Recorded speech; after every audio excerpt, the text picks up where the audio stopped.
Hello everybody, my name's Dan, as Ewan kindly let you know just then, and thanks to everybody for tuning in if you like to hear about the West Highland Way today. To be honest, I love the West Highland Way. It's probably my favourite walk, and over the many years that I've been in Max Adventure, it's been obviously the most popular and for great reasons. It's obviously stretching from just outside Glasgow right up into the Highlands, couldn't be better, and I've walked it, as some of you may have seen as a video on our website. Information, just generally, obviously we at Max Adventure specialise in self-guided adventures and itineraries. You're not guided by anyone, you're going out under your own steam, but we're with you every step of the way, albeit remotely. We organise, obviously, your accommodation on a nightly basis, on bed and breakfast basis. We also organise your baggage transfers, so you can walk unencumbered all the way up as well. The great thing about self-guided, you can go at your own pace. You don't have to wait for obviously leaders to take you with you, and you can explore and enjoy all the great delights of the West Highland Way as you go. Meeting interesting people as you go, making friends for life, as I've often seen in the past. And one thing is never to worry about. It's extremely well waymarked. You won't get lost, and as I've said, we're always there on the phone for you. It's fantastic. A bit of information on the West Highland Way, 96 miles from beginning to end, stretches from just outside Glasgow, as I originally said, stretching out past all those iconic parts of Scotland, the bonny banks of Loch Lomond, heading out into the Highlands with peaks on your left and right as you head north. There are different types of path as you go. The terrain does vary. It's can be forest track, tiny little bits of road walking, generally as you enter or exit from the main settlements. And there are some uphill sections in there, nothing to worry about. There is a part called the Devil's Staircase, don't let that put you off. The great thing is it provides fantastic views back where you've come from, so you don't need to worry about that. But we can have a look at the different sections as we go further into it. What we offer, many different itineraries, ranging from just a short sort of 4-night itinerary right up to 10 days, allowing you to sort of get the best out of what you want from the West Highland Way. The most important thing, obviously, is to gauge your fitness levels to see which one appeals to you most. You don't want to be doing the full 96 miles in, say, 5 days if you're not that au fait with being able to walk long distances. So stretch it out a bit, get a few more days, and then you can just reduce your daily walking distance and enjoy it even more, which is good. The 7-day itinerary is our most popular. 8 days, 7 nights, and you've only got one relatively long day, which is 20 miles between Tyndrum and King's House on that. But don't let that put you off. It's one of my favourite sections as well, with Glencoe to the left and Rannoch Moor stretching away to the right-hand side. So it's great. Before you know it, you're in at the end of the day. So that's fantastic. You can cut out the 20-mile day by reducing it into 2 sections of 10 or 8 and 12, where you can stop off at Bridgewater or on that extra night as well. But all the itineraries, they all suit depending on what your skills may be. Other information that we provide you, obviously we're not going to send you out there blind. As I said, it's extremely well waymarked, but apart from that, we do provide you with a lot of additional information to make sure that you can get excited about the walk before you leave, but also when you're out there, being able to read about the different places you're going to, a lot more additional information on the fauna and flora. I'm a very big natural historian and often enjoy looking at all the bird life and the mammal life that I see en route. So we also provide you with a guidebook. You get a very, very good map, which also has supplemental information on it as well. We have the accommodation list, which is initially emailed to you by your dedicated salesperson.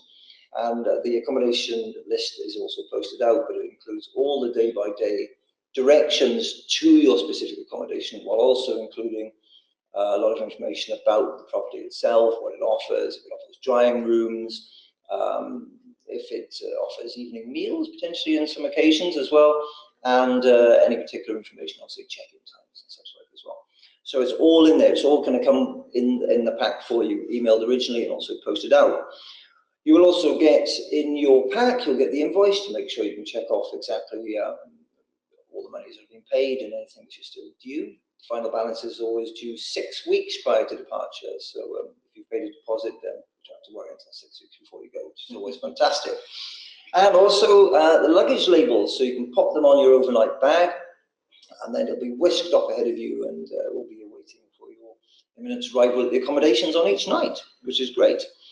As I mentioned about the waymarking, it is incredibly well waymarked. I don't think I've ever had anyone get lost on it in all the years I've been here.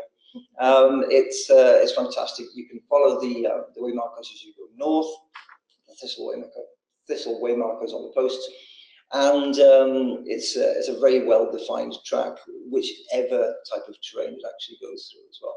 And you'll always see other people as you go along anyway. If you do need to ask any questions, there's always other people about. We also offer, apart from the guidebook with the excellent maps in it, we also offer the new Max app, which is absolutely fantastic, and it's taken the world by storm. This is something you can download and onto your portable device, onto your phone, and as you walk along, you can see the trail ahead, and you can also see if you deviate off it. I've used this personally, and it's so state-of-the-art, it's unbelievable. Obviously, we don't want you just staring at phones all day long, but please enjoy the environment around you. But it is so state-of-the-art, and we are so ahead of the game in that department. And we will be providing you, as Ewan said earlier on, with links to such things as the app, so you can learn entirely how to download it, which is perfect.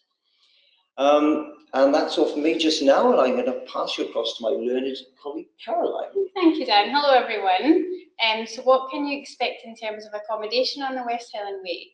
Well, I'm sure you'll be really delighted because we handpick all of our accommodation, so it's really nice, and we put you into our B&Bs, guest houses, inns, and even small hotels on the trail.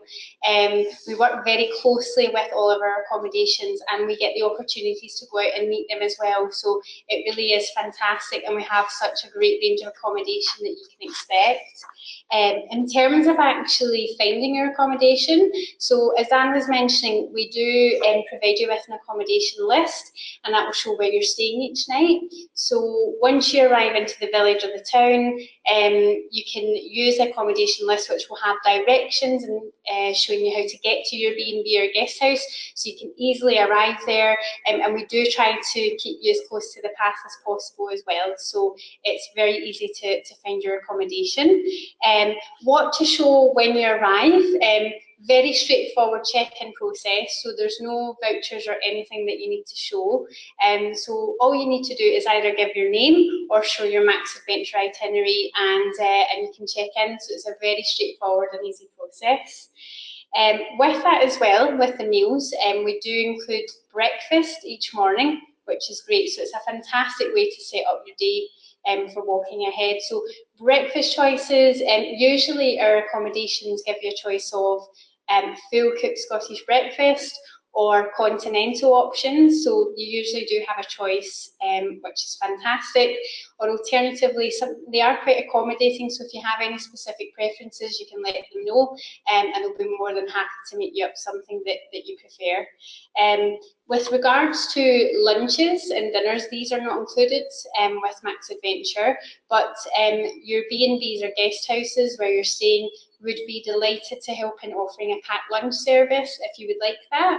So I would recommend that when you arrive at your accommodation in the evening, you can let them know that you're interested in the service, and what they can do is then get a packed lunch all pre-made for you, and you can take it away the next morning. So it's really as easy as that. It's very convenient as well, and you would just pay the local charge to them directly. Alternatively, depending on where you are, your village or the town where you're staying might have some local facilities, they might have some shops and local stores if you would rather pick some lunch up independently, so you do have that option as well. In terms of evening dining on the West Highland Way, I always find that the feedback that I get from all of our walkers is that they have enjoyed the evening Scottish fare and the pubs and restaurants. There's so much choice, so that is a huge highlight to the trail as well. So your accommodation and host can always help with that and providing recommendations. Or alternatively, what you can do is even just use the internet and look up in advance to where you're staying. and you can maybe even pre-book something in advance as well. I would probably recommend that for larger groups on the West Highland Way, just to make sure you've got your evening dining all set for that night. So yes, that's definitely something to be enjoyed. And moving on to baggage transfers. So with baggage transfers, we do include that with every one of our West Highland Way itineraries, which is great. And you do get one baggage allowance per person, and that's up to 18 kilos per bag. And the easiest way for you to drop off your luggage, and we do include this in your information as well, is that you would arrive to Mogai train station between 8:30 and 9 AM to drop off your bags with our handlers. Our handlers wait at the train station, and they just wait right outside, so you really can't miss them. They have their van and they've got all their signage, so it's very easy to drop off your bags. So as long as you're there between 8:30 and 9 AM on day one, you can drop off your bags and then start walking from there. If you have a pre-night stay in Mogai, we can actually request for your bags to be picked up from your accommodation there, so that will save you from getting yourself to the train station, which is great. So we can always look at that option as well for you. In terms of your bags, we do in your information pack provide you with luggage labels. So it's really important that you attach the luggage labels to your bag so that it can be easily identified from our handlers, and so they can take them on to your next accommodation for you. Each other morning, your bag should be left out before 9 AM for our handlers collection, and your host at the accommodation can advise and show you where is best to leave your bag for pickup in the morning. The great thing about our service is that your bags are taken care of, so all you need to carry is your day pack. So once you get to your next accommodation, your bags will be there waiting for you, which is such a lovely feeling. Bags may not be there until 5 PM, just to highlight, they may be a bit earlier, and if so, then great, but the latest that they may arrive is 5 PM. As you can appreciate, our handlers are actually traversing through the 96 miles to get your bags delivered. And with that as well, we would not recommend to pack any fragile or breakable items in your main luggage. So things like small iPads or tablets or mobile devices, I would recommend that you have them with you and carry them in your day pack and not put them in your main luggage, because we wouldn't want them to get any damage or anything like that. So it's definitely in your best interest to keep all your fragile items with you. And in terms of what our handlers accept for bags, they do accept any style of bag, so there's no restriction with that. So you can leave your rucksack, your main suitcase, as long as it's got a good clothing facility, then there's not any restrictions with the type of bag itself. So in terms of getting to and from the trail, it's really, really easy. And when you arrive in Mogai, you most likely will be taking the train from Glasgow city centre. There is a regular service, which roughly takes you about 25 minutes. If, for example, you are starting from another part of the trail, it's also very easy to get to those points. And I'll just give you an example of that. So our West Highland Way North itinerary, starting from the area of Inverarnon, has a train station, and similarly, Bridge of Orchy, which forms part of our West Highland Escape itinerary, also has a train station, so it's very easy to get there. The trains are also very scenic, so I would really recommend that. And not only that, there is a bus service that mirrors the route, so it really is quite accessible. We don't offer transfers as part of our walks. The reason being is that the trail is very accessible.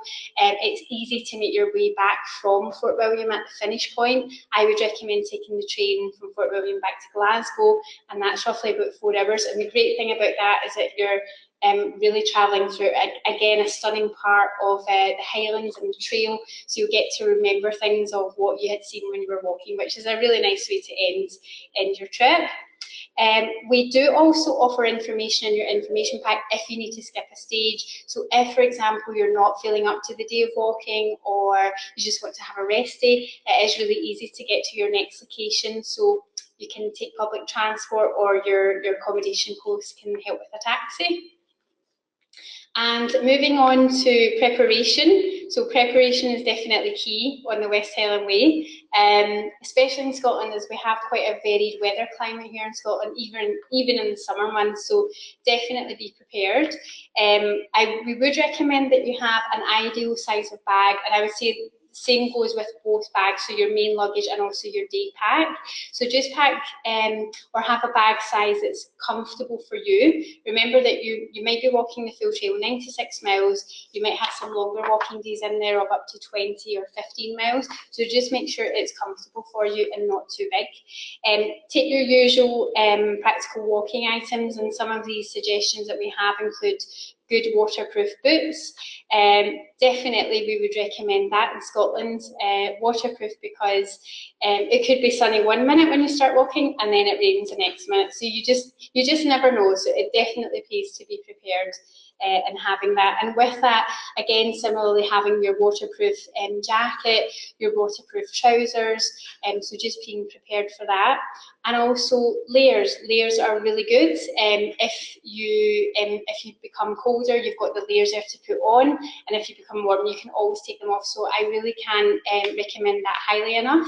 Take layers with you, and again, you can't go wrong for any weather condition that comes your way. Similarly with take extras like a hat and gloves as well if that is required.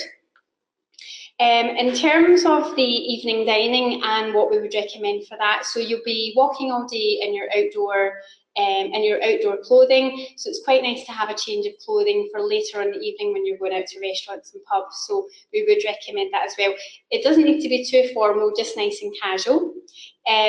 We do also recommend for health and safety to bring along a first aid kit and a blister kit. As you're walking some longer days, you never know what's going to happen, so just be prepared for small minor injuries or blisters that come your way. So instead of you wondering where the local shop is and how you're going to get there, you've got all of your essentials with you, which is great. If you like to use walking poles, I would absolutely recommend them and bring them along when you're walking the West Highland Way. There will be ascents and descents, so if you do feel comfortable with that, please bring them along. We do also recommend, with the weather in Scotland as it is variable, to have sunscreen.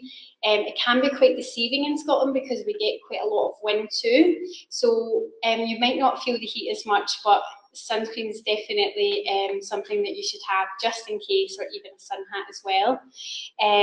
Always bring water and snacks, just keep yourself hydrated, and have some energy snacks as well, just in case you need that along with your lunch. And we do lastly recommend to have a midgie repellent. You've probably heard of the iconic Scottish midgie, the biting insects, which they can be quite irritating, but they shouldn't affect you too much on your walk. So they are most prevalent in the mornings and dusk time. They tend not to like rain and wind, which we get quite a lot of in Scotland, so I think they should be okay, but if you bring along a repellent, then you really can't go wrong with that as well. We do recommend to take travel insurance out for your trip. It is so important that you have this, just making sure that you're covering yourself for any unforeseen circumstances. So we have got a web link here that you can visit for some more information, but we're not licensed to sell insurance ourselves, but we do recommend that you have a good travel insurance provider to cover you whilst out on your walk. So I think I'm going to hand you back to Dan now. Thanks so much, Caroline. Yes, just to reiterate on the midges very quickly, I believe it's only the females that bite, so if you do see a million of them out there, it's only 500,000 which you can have a go. But don't let them put you off at all. And believe it or not, the sun does shine in Scotland as well, very occasionally. Health and safety, leading on to, is obviously a very important factor to take into consideration when you do the walk. And people often ask me, how should I train? How often, how far in advance should I start training? Essentially, I would say if you do have this luxury, is to start essentially 6 months before. Now, evidently, for a lot of people going in May, you're within that now, but when you are starting out, start to just even replace journeys you might do on transport in the car with walking if possible.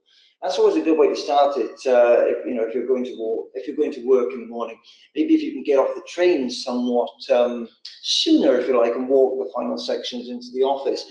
Also, the same on the way home. That's can often be a way to do it. And also at lunchtimes, if you do get an opportunity, to get up and do a walk then.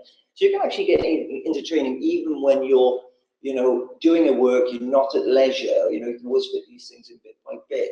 But cardiovascular training is pretty much, you know, an integral part of it, just getting into it, getting yourself walking out there.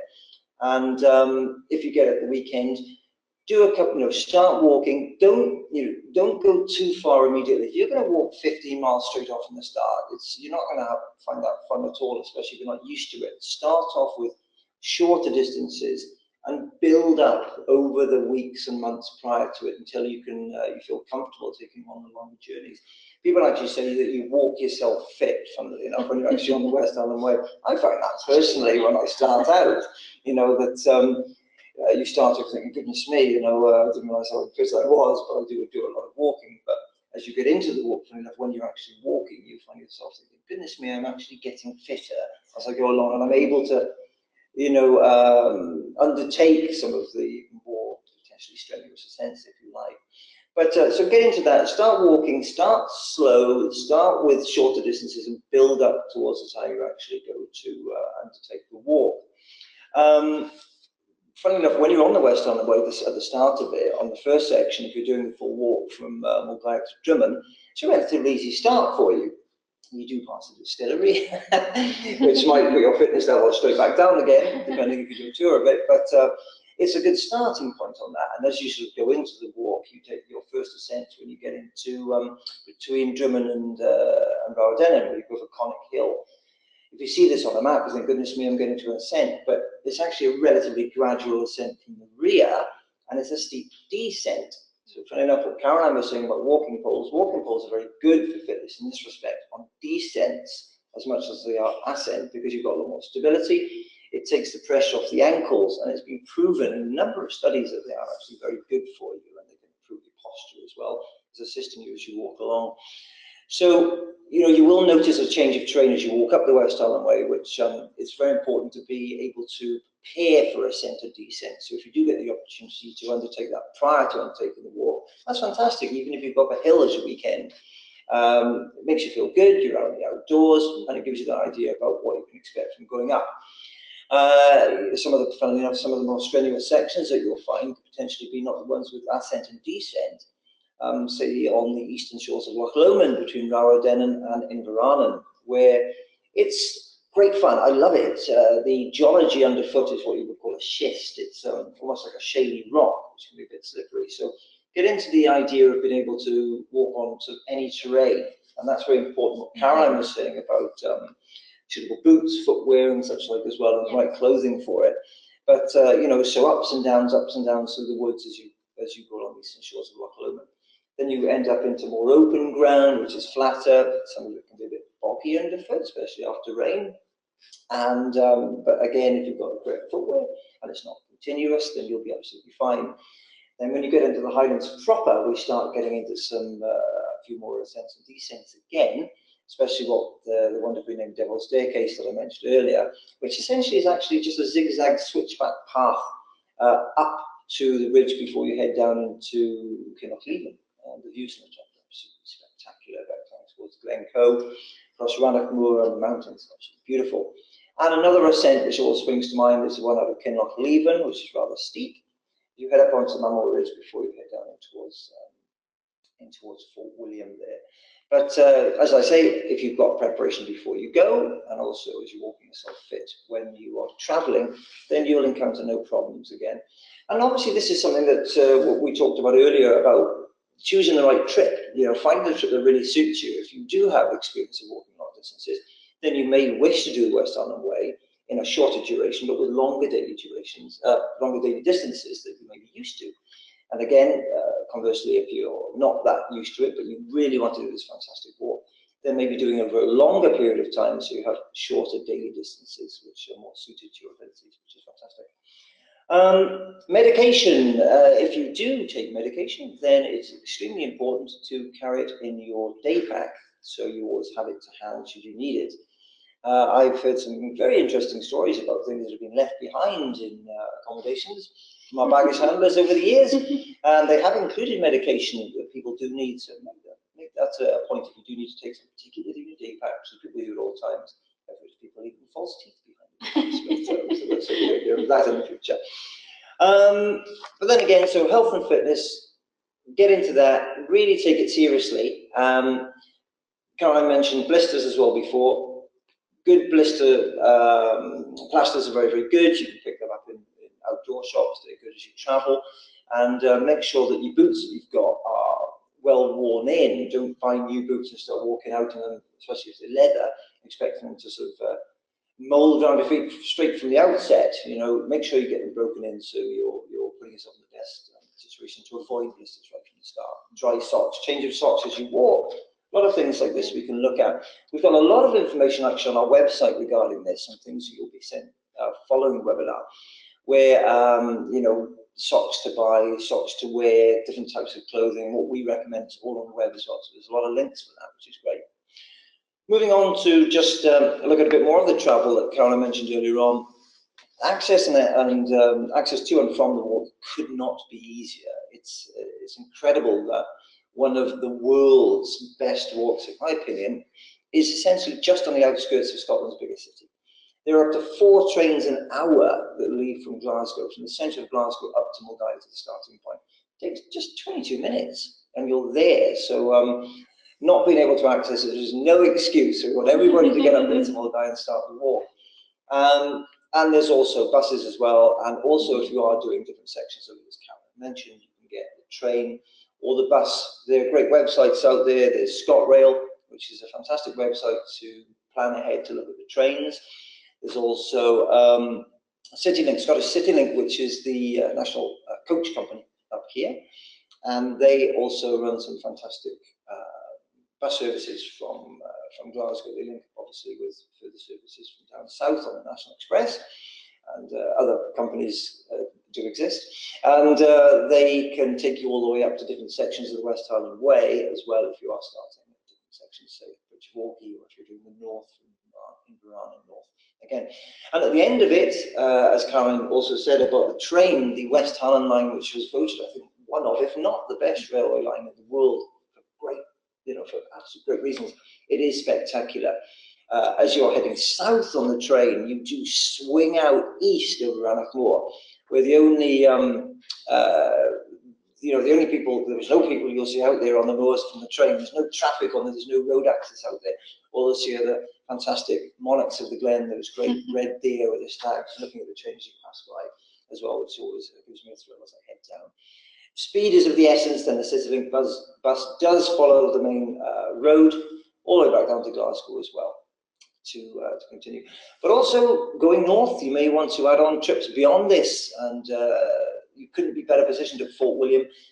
Follow the road to the Isles, you head down towards Mallaig, and the jumping off point to Skye, where you have the Jacobite steam train, you know, the Harry Potter train heads west along there, and also the General Rail line does as well, as it heads across Glenfinnan Viaduct towards Mallaig, and the jumping off point to the Small Isles and Skye. And then the other direction, head up the Great Glen Way for your next trip beyond the West Highland Way as well. So there's much to consider. Lots of great opportunities for transport and onward travel again. Taxis are great as well. If you do need them for local ones, we can provide you with taxis. In the information pack, we've got taxi numbers there. We have a number of contacts all across Scotland, around the Glasgow region, also all the way up and right at the other end as well. So there's nothing to fear. We've always got those contacts already. Great. Excellent. So I believe we're on to some Q&A. Yeah. So let's have a look at some of the questions we've been given just now. I think this is what you were saying earlier on here, Karen. Yeah, so should I make dinner reservations along the way, and if so, how far in advance? And this is Ken. So yeah, I probably would recommend to make dinner reservations in more popular walking times.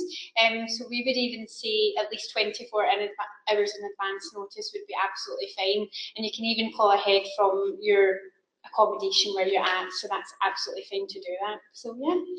Absolutely. There's a question here from Richard. Are hiking shoes suitable instead of hiking boots? I've used them on alpine terrain and been quite comfortable. Hiking shoes, there are so many of them out there these days. There's, you know, when I started off, there was just the big leather boots we used to wear everywhere. But now there's great developments in the hiking boot and shoe department. To be honest, at the end of the day, if they're comfortable and they're waterproof, I mean, I use all types of hiking shoe and boot myself. But there is a very important point, is ankle support.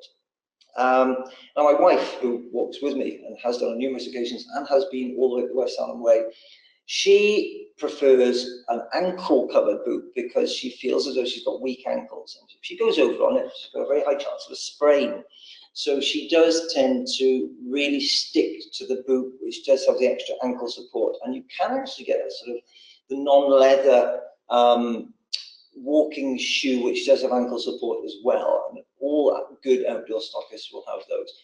I would say one of the most important things about boots are that they are waterproofed, and you can waterproof any boot these days. There are a number of products you can buy in the outdoor shops that can waterproof them all, and that makes a difference. Having wet feet as you walk is uncomfortable, and also increase your chance of blisters as well, which you really want to avoid. You want to avoid that. Yes, so if you have hiking shoes, yes, fantastic if you're used to them, but if you ankle support is very important to consider as well. Okay, next question.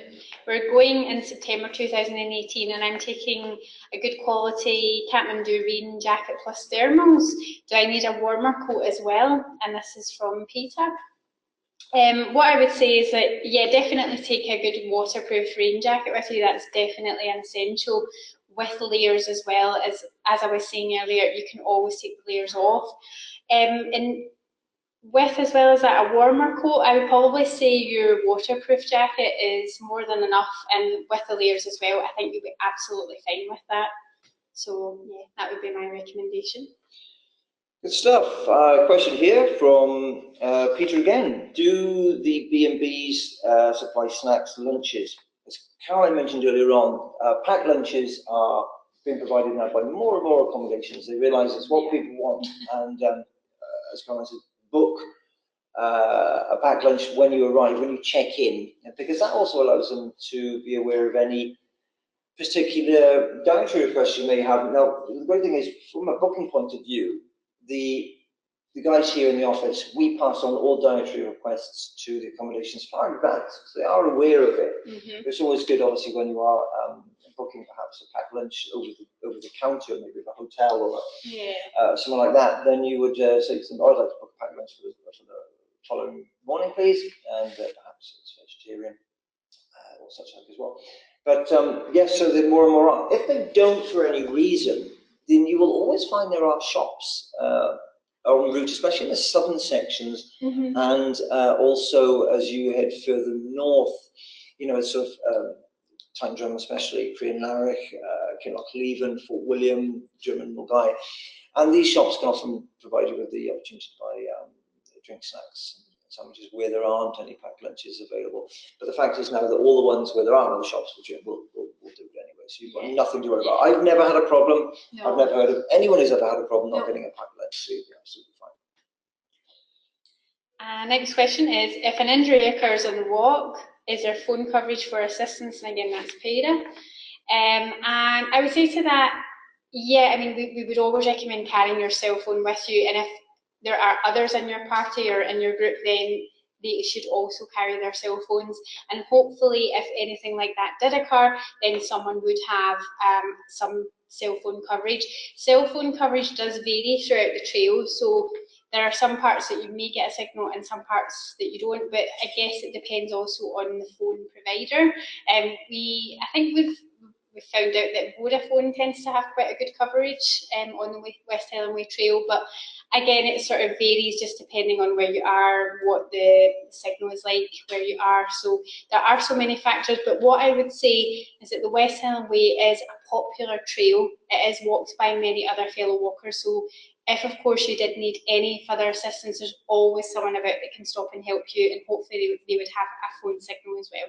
So hopefully that answers your question. Yeah, just to add on to a bit of that, that was a very valid answer, of course. You do pass other properties as well. If it was an emergency of hopefully we wouldn't see anything that dramatic. I can't recall ever hearing of anything like that on the West Highland Way, to be honest, personally. But you do pass other properties, and there are a number of B&Bs, as hotels as you go up. You're never too far from the next place, and also being able to pop in and knock somebody's door. The fact is, if you do get coverage, remember we do offer remote assistance continuously 24/7. That if anything was to happen and you needed to talk to somebody, call us. You know, we have a duty phone, which is great, you know, which is manned by senior staff as well. So you've always got somebody at the end of the phone for you. And because of our great experience from all of the staff here, we can assist you and also get hold of other people as well. So you've got nothing to worry about in that respect.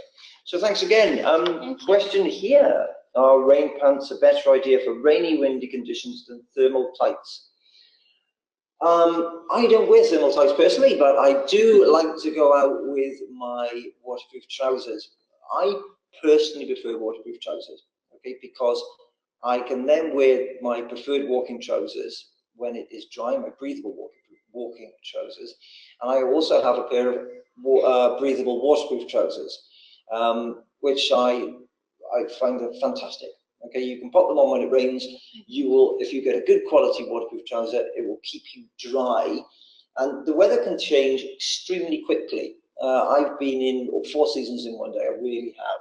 Yeah, and I've seen in Scotland. Yeah, it really is. You know, I've seen snow when you would never believe it could possibly snow, and I've seen beautiful sun in March. So you never know what to expect. But squalls of rain come in. I mean, the West Highlands is mountainous. When any frontal system comes in off the West Atlantic, as soon as it hits high ground, you're going to get precipitation. First place it's going to hit, the West Highlands. And when you're on the West Highland Way, you can see a lot of rain. But the thing is, with that, it tends to go quite quickly, is what I've seen personally. And to have those waterproof trousers in your pack, which you can wear rather small, pop on when you need them, take them off, then you're prepared for any eventuality. Great. And we've got a question also from Pira, and this is on the walk, is there a water to replenish water bottles or just water ladder filled and that's enough? What I would say for the West Highland Way Trail is that you're never far away from a village or a town, so you may, depending on your walking itinerary and where you're walking to, there may be stops that you can make on the way and where you can refill your water bottle. So I would probably have a look at your walking itinerary and with the maps as well, and you can just check and see, along with your guidebook, what facilities are on the way. We do recommend coming prepared and having enough water for you to cover your walking section.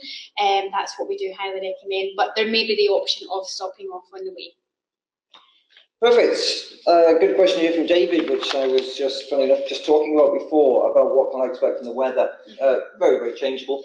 I can see, David, you're going in September and you've got rain pants, rain jacket and pack covers. Should that be okay? Absolutely perfect. Sometimes we tend to find some of the nicest weather is in September. I think statistically it's supposed to be the last week in May and the first week in June, but yeah, who's to say? I've seen it all.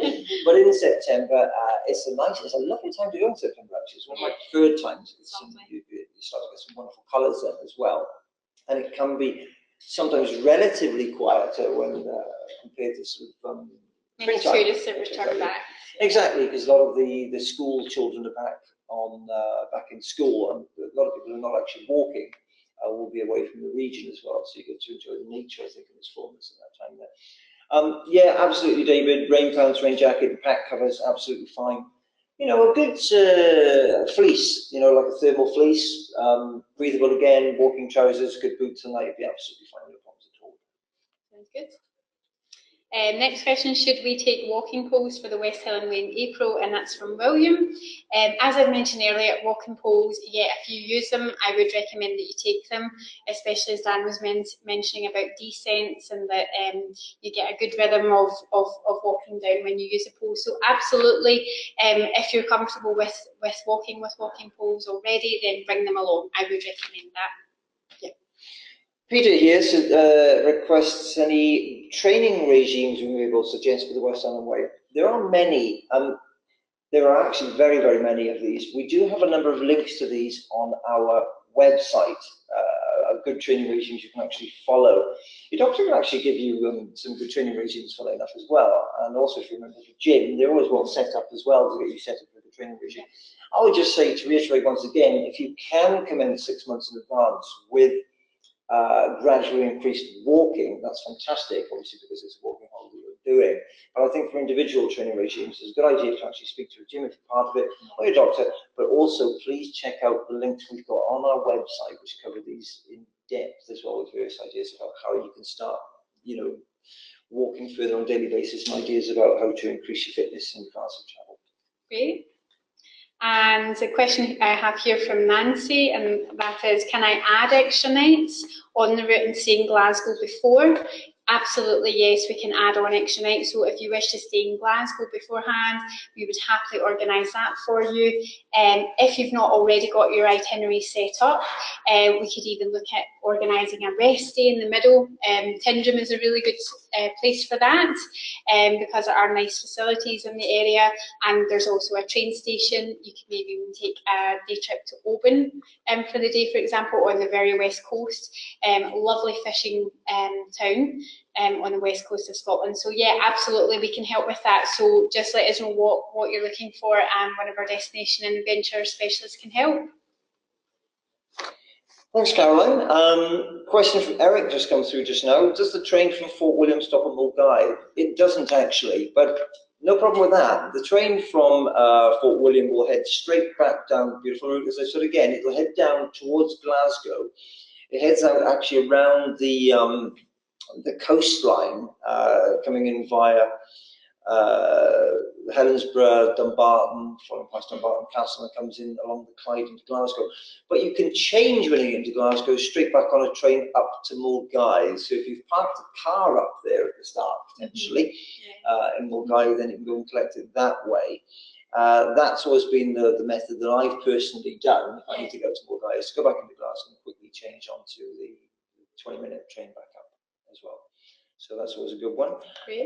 There's also another train-related question here from Aditya, I think. Should I pre-book the train tickets from Fort William to Glasgow? It depends on the time of year. If it's high summer, it could be a wise idea. If you've got access to the ScotRail website, it's very, very easy to use. You can pop in and actually book tickets on it. I have personally turned up before in Fort William, while I've been up there and I wanted to try it out again. You can just get on. Often if you book in advance on the website, you can get seat reservations as well. If you're with a little group and you want to get on, two facing two backs away, around a table, then that can be possible as well with a seat reservation as well. I have often just got on the train, but there's no reason why you shouldn't jump onto the website if you want to pre-book in advance. You can't book too far in advance. I think it's about 3 months in advance. You can actually book on the ScotRail website and any website to do with the Scottish Rails, because that's when they release the schedules and the potential to buy the tickets. Okay, so but I wouldn't worry unduly about it if you're just thinking, oh goodness me, I haven't booked it yet. We can always pop on and have a look, but people obviously buy them on the day as well, so there's too much to worry about. You don't need to worry about that. I have a question from Rhonda, which is, understand a taxi back to Glasgow is expensive, but can Max arrange? Yes, we can organise private transfers for you, so if you would prefer a taxi back to Glasgow. But I would probably always recommend utilising public transport as much as possible, because as I've mentioned, the train journey from Fort William back to Glasgow is just stunning. It really is beautiful, and you're covering a really lovely part of the Highlands area. So I would always recommend that if you can. But yes, in answer to your question, we can look at booking a taxi, so just get in touch with us. Thank you, Caroline. Thank you. Okay, both Colin and Bruce have serendipitously asked about laundry services on there as well. I tend to find that a number of the accommodations are quite happy to do a laundry load, funnily enough. They're not that commonplace, to be honest, but if you're out of a week, then you won't rather be doing your washing too often on a daily basis. But I have noted that a number of places do actually do it. And in some of the more sizable settlements, such as Kinlochleven, there's potential to be laundry done that has more facilities as well. And also places such as Green Maritime Drum area as well. There's potential there. But you can always ask. One thing is as well with your accommodations that there's a potential to put a wash load on. I've never heard of anyone having a negative response, you know, personally. But I think the B&Bs are always happy to help out where they can. So yeah, if you need something, you know, like that done, I'm sure that they would do it for you. Absolutely, no, that's great. Yeah, I wouldn't worry about that again, you know, because you're going to wash it and walk out again, and then it's going to rain. No problem. Absolutely. Have we got any more questions coming from our wonderful assistants here? Let's have a look here. Let's have a look here. I've got a great question here that's coming from Bruce and Dave. Similar questions about carrying cash and credit cards. Yeah, this is about cash as well. With Nancy's asking how much cash she should bring as well. Thanks, Bruce, Dave, and Nancy on this one. I'm going to start off with ATMs, funnily enough. I do get asked this a lot. Now, at the start, yes, at Mulgai, ATM, no problem at all. At Drimmen, yes, ATM.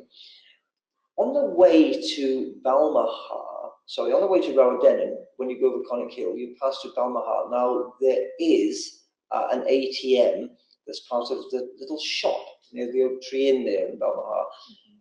No idea if the status of that will continue. So if you're going out of Drimmen, I would recommend, if you want to use the ATM, just use the one in Drimmen.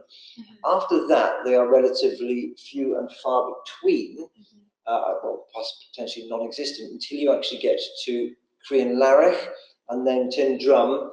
And then after that, the next one you will see will be at Kinlochleven and then at Fort William.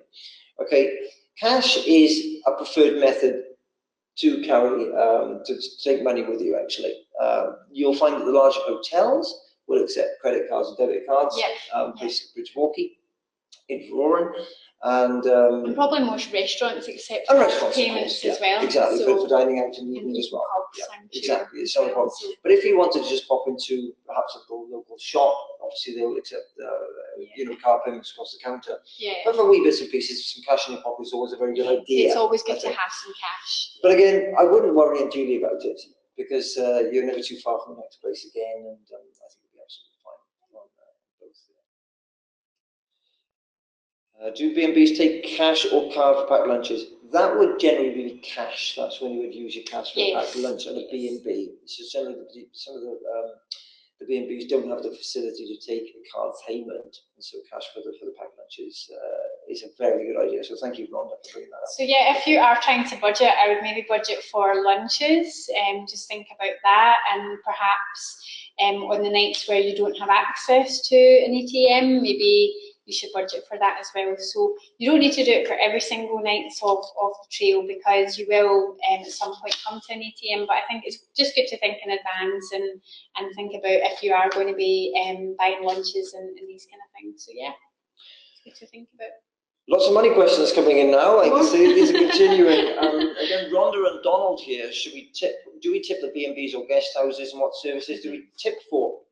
You don't need to tip the B&Bs or guest houses. The tipping regime in the UK is not as structured perhaps as it is in other parts of the world. I would say if you've got good service somewhere, then tip. And this would refer, I think, mostly to a restaurant. You know, if you're happy with the service you've provided in the restaurant, provide a tip for it.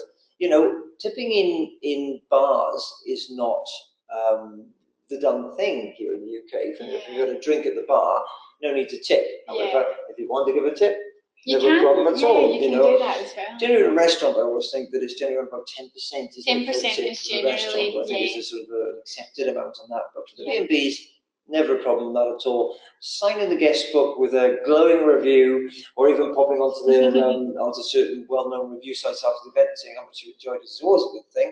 And obviously, then writing a great review for us after the event on our website as well. It's always a nice thing. But yeah, don't worry about tipping. Sometimes you're in a taxi and it's a personal taxi and it's not arranged through us. You may wish to give a tip in a taxi as well. But yeah, I would just say personal taxis, maybe taxis, restaurants, those are the main things. Yeah, but otherwise than that, it's not. It's not as commonplace here. It's not expected, I think, is one thing as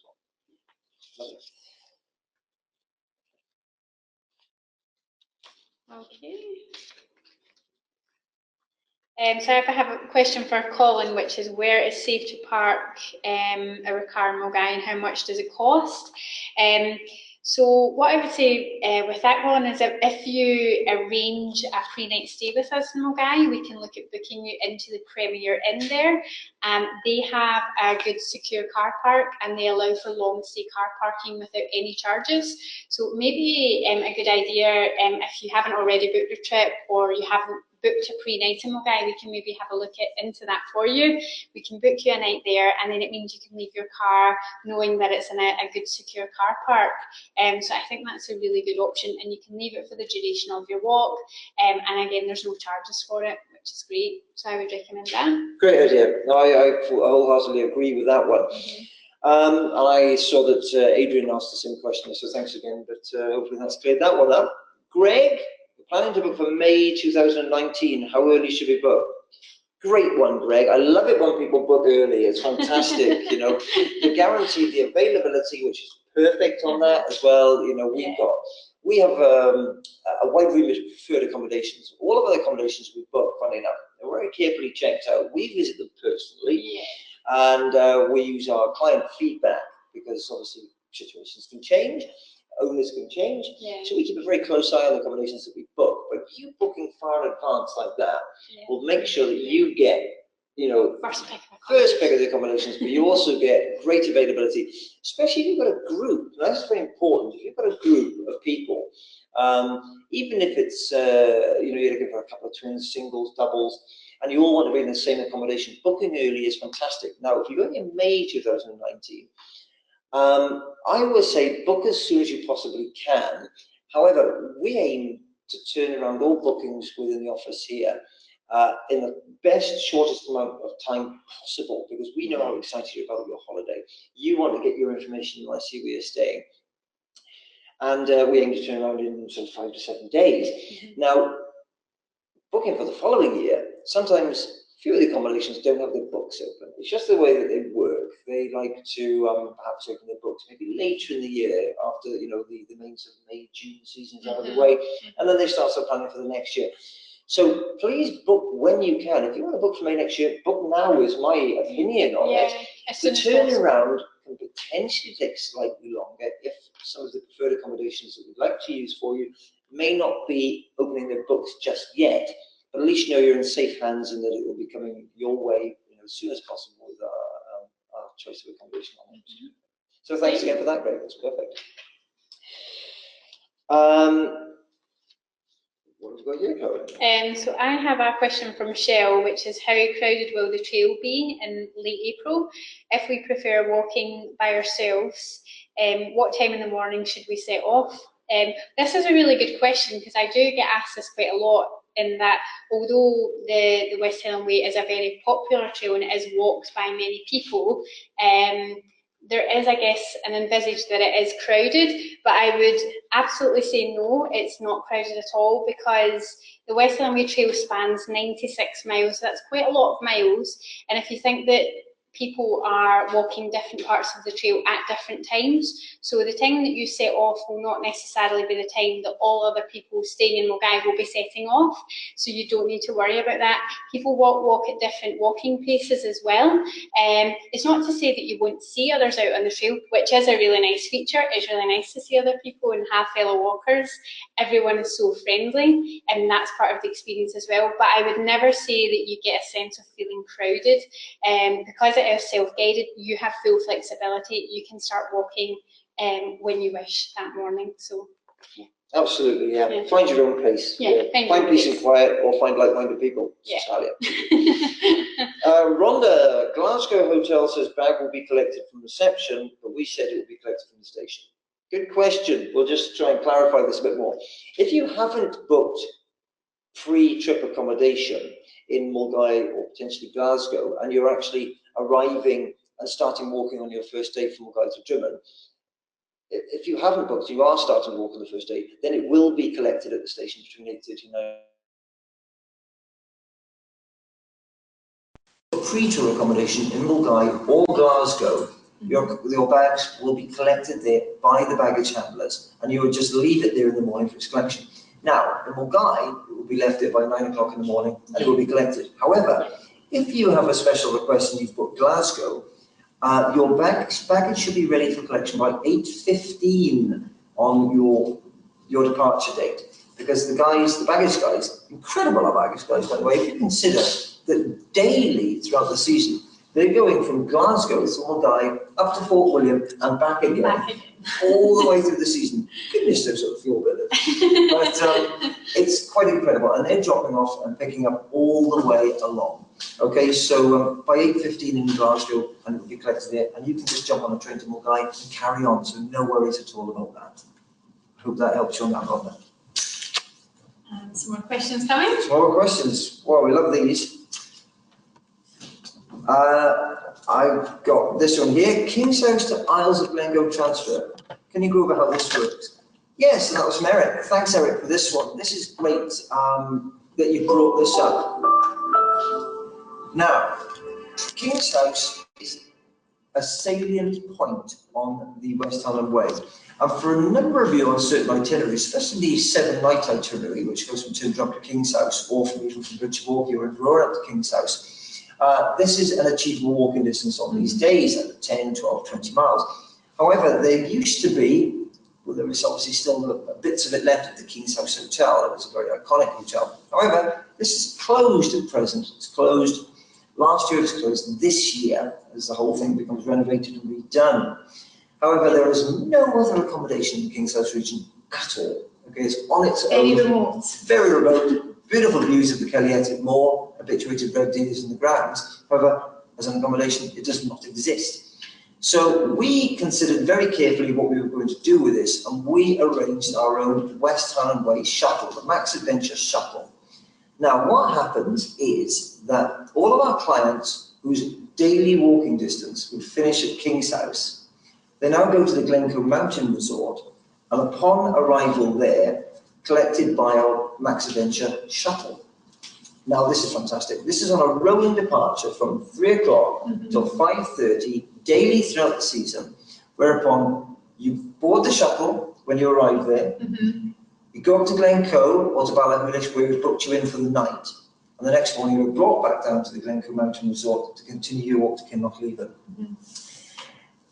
So you know what time you're going to be collected in the morning. You'll be provided with an appointment card and with your exact details on, so you know when your pickup time is the following morning. So very easy. We can provide you all the information, and it's also going to be on your accommodation sheet. You have joining instructions in your information. Yes, you do. Absolutely. That's great. And this is our last question.